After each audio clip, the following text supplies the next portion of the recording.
Cluttered in snow, silent to remain. When the bugle calls, they shall rise and march again.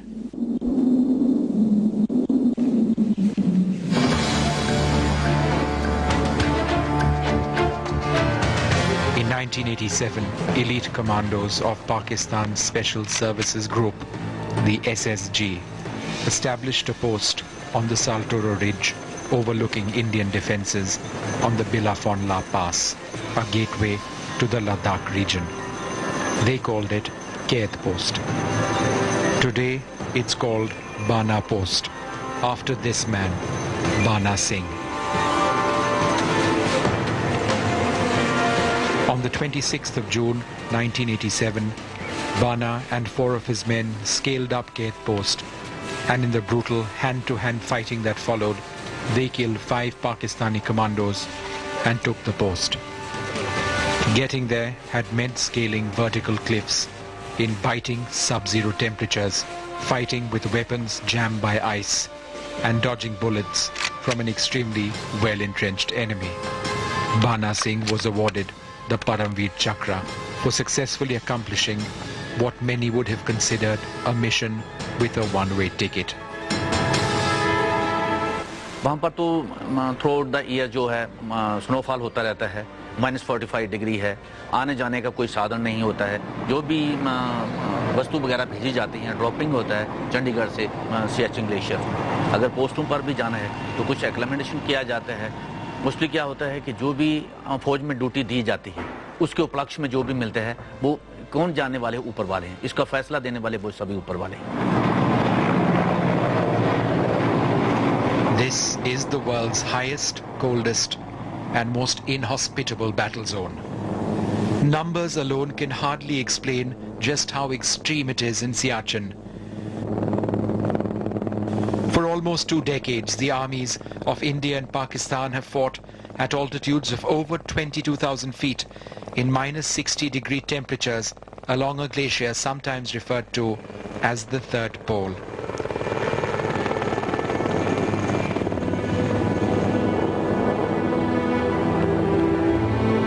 The Siachen Glacier is 78 kilometers long and is situated at an altitude of 5,400 meters above sea level. The battle here is as much about confronting the extreme weather and the extreme terrain as it is about confronting the guns of the Pakistani army.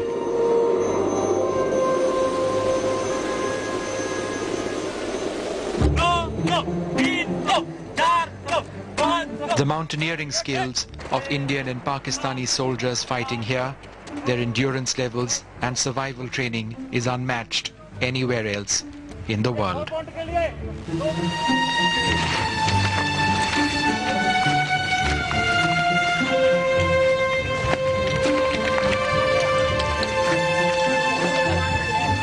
Perhaps more than anything else, it's the mental toughness of the soldiers fighting here that makes them a breed apart.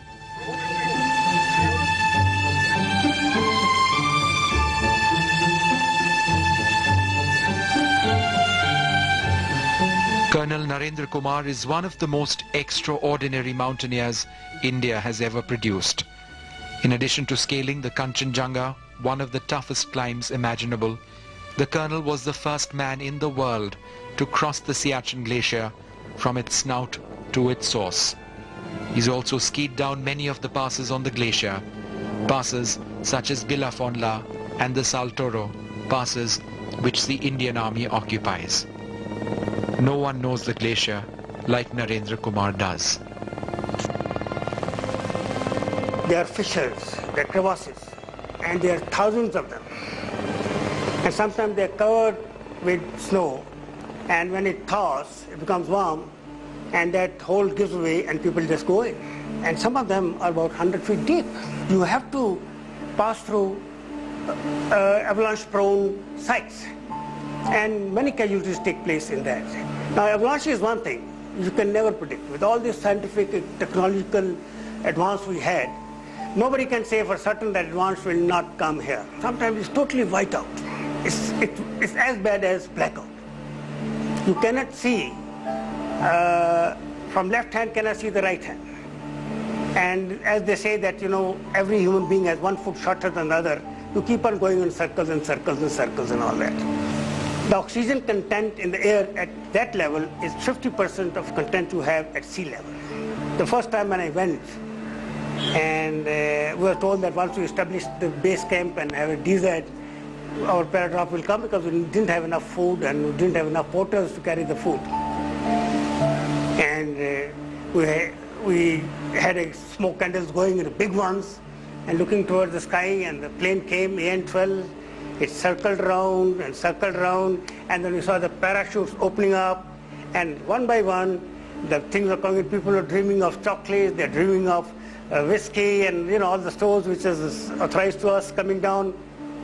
And